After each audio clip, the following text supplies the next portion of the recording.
Brian, good morning. How are you? Good morning, guys. It's good to be with you. I'm fantastic. Thank you. You know, it's great to talk to you, and I'm just curious. We are still kind of dealing with the fallout of Drew Dalman, the surprise retirement, and whenever a guy walks away, you always fear for the worst. You worry about his health and why he would choose to leave. But he also grew up. His dad played in the league, and he has a front row seat to what it's like for people that have played in the league. When you look at a surprise move like this, I mean, the good news, if there is good news to it, is that the Bears have ample time to prepare. They found out apparently a few weeks ago, and it was confirmed earlier this week, and now they have ample time with the free agency period, and then, of course, with the draft to try to find some help. I was shocked. I didn't know about the health issues with Drew. He was a fantastic player for him. I mean, if you just look at Caleb, who was sacked 68 times as a rookie, was sacked 24 times last year. And now it's not all Drew, but the interior of that offense line and the development of, really the right tackle in how Darnell played. I mean, it was a fantastic turnaround. And, coaching makes a difference, and Caleb got better. But, if your center is strong and stable the way Drew was, you're just going to be a better offense line. You're going to be better in the run game. You're going to be better in pass protection.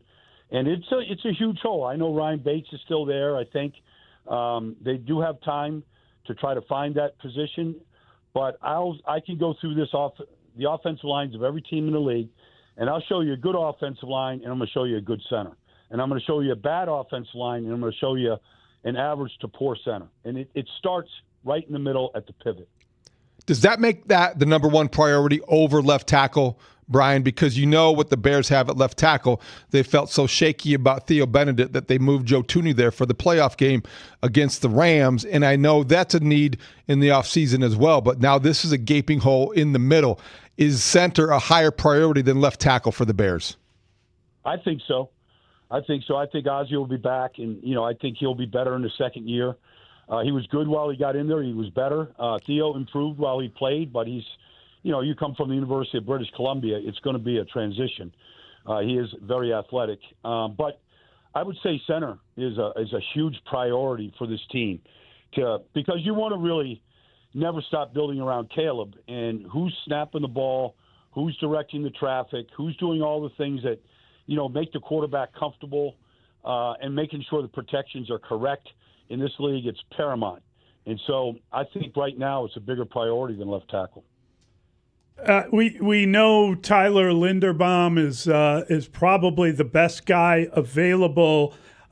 He was not tagged by Baltimore, but by all accounts, he was turning down contracts beyond $20 million plus a year.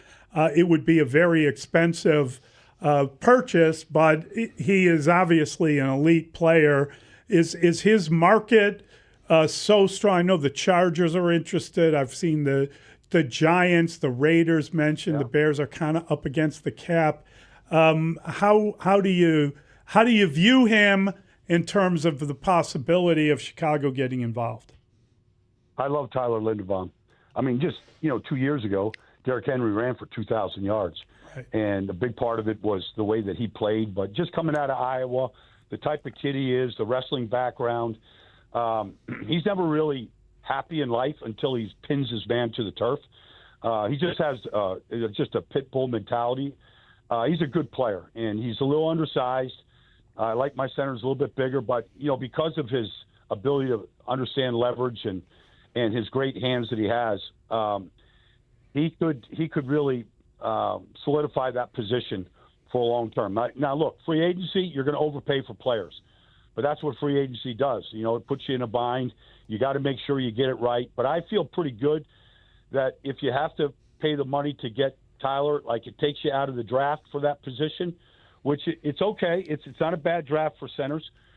You can find guys that can probably step in and man that position right now. But they're not going to have the experience that Tyler brings in understanding all the things that go into that position. We're talking with Audacy NFL insider Brian Baldinger, and Insider Calls are brought to you by Nationwide. For your insurance and financial needs, Nationwide is on your side. Do offensive linemen look at free agency the way every other position group does? I know it's a different kind of mentality or breed that plays offensive line, but I ask that because if it's only money, maybe somebody outbids the Bears. Maybe it's the Chargers, or maybe somebody else gets in the mix. But the Bears do have a lot to offer a guy who went to college in the Midwest, who might value playing for a quarterback like Caleb Williams and a head coach like Ben Johnson. Do you think the Bears have any advantage or chance of landing Linderbaum in free agency? I think all that stuff is looked at. I mean, nobody wants to just, turn money down, but I don't think it, and really I would say this not just for Tyler, but for anybody in free agency. If it's just about the money, you go to a bad organization and a bad team that has not figured out stability and how to build properly, you're going to have a lot of losing Sundays, and losing sucks. So Tyler comes from a winning organization, a winning program, a program that has built through the trenches. They made him a number one pick for a reason. He's been to a Pro Bowl. I think some of that stuff will matter to Tyler. What team? Look, the Chargers with Harbaugh, all they need is interior offensive linemen. The tackles are coming back. That's a good spot to be in. But I would think that, Tyler's from a small town in Iowa. He is a Midwest guy. He gets closer to Iowa. Those guys never get too far away from the farm. I would say that would be some incentive to Tyler right now. Over the money, let's say. Yeah, I'm wondering what you think of, Connor McGovern. He's another guy Buffalo appears to have let him get to free agency, and he's a pretty good player too. He is, and he's bigger. He's a bigger guy. Last year, James Cook led the league in rushing. They started the same offensive line for basically 2 years, maybe 3 years in a row.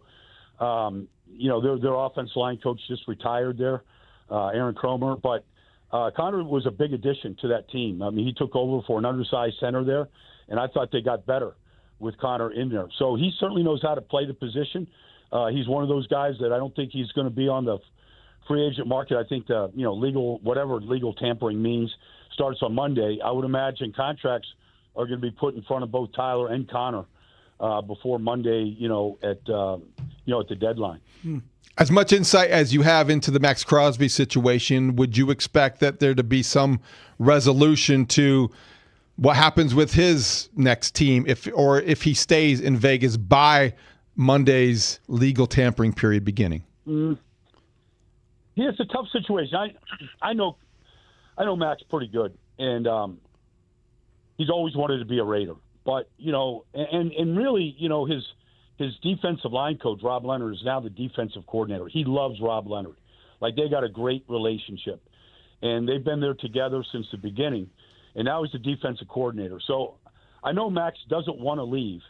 But the Raiders are in a position where they have to build this thing correctly the right way, once and for all. You can't keep changing coaches and general managers and personnel and the whole thing. They've got to get it right. And Max could be, he could gather a lot of just a lot of assets right now.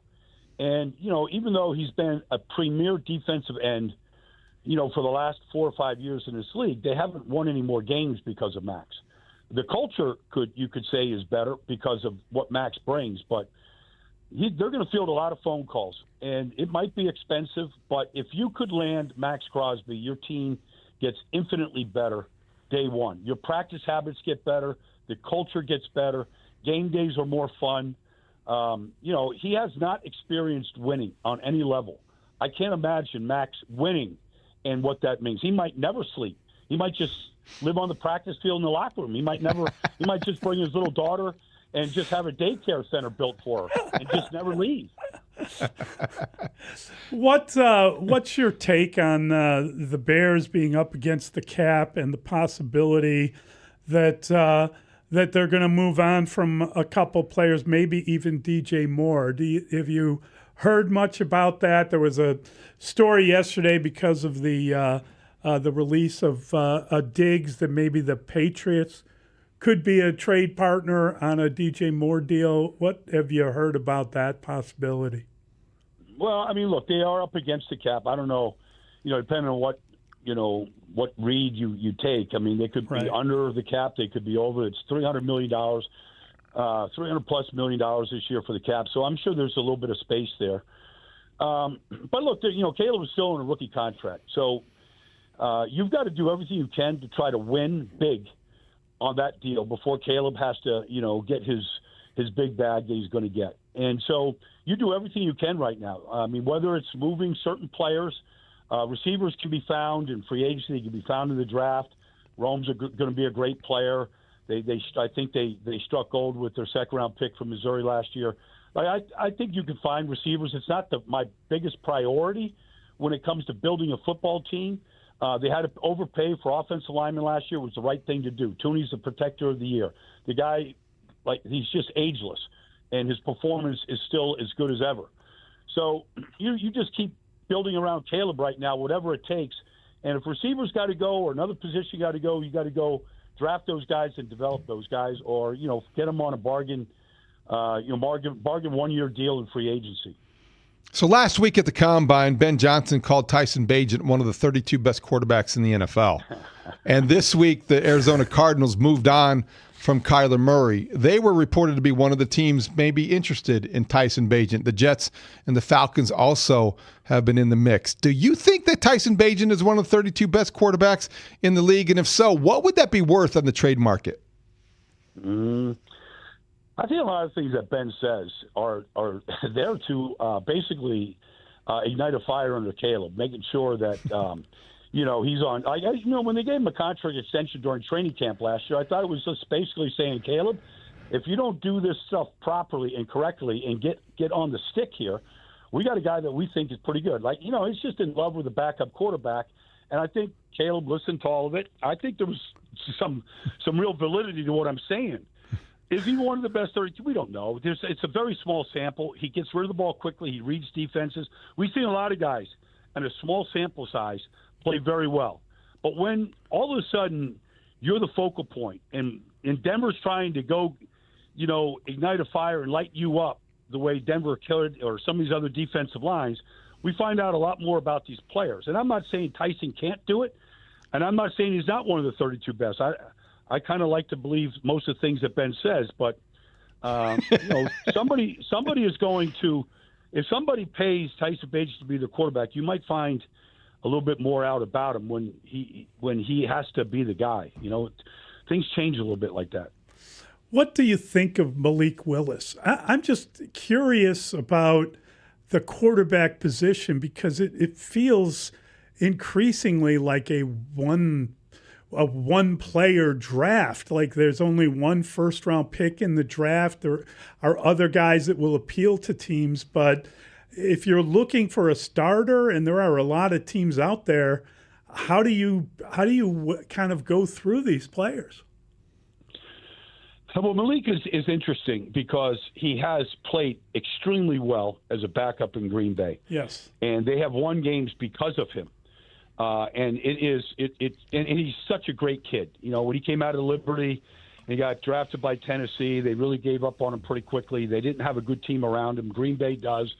They got Matt LaFleur does a great job up there. But obviously there's going to be some level of contact with Arizona needing a quarterback right now. Sure. And Mike LaFleur coming out of there and his brother working with them and all the things that he did. He is a real talent.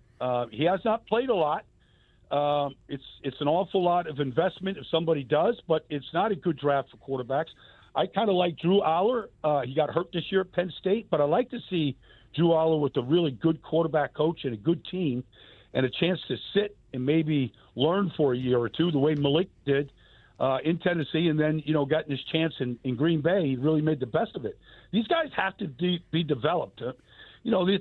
This idea that you could just play college and look at the sidelines and get the play and go run the play the way Caleb did at Oklahoma and USC and think you're ready, no matter how talented you are, is crazy.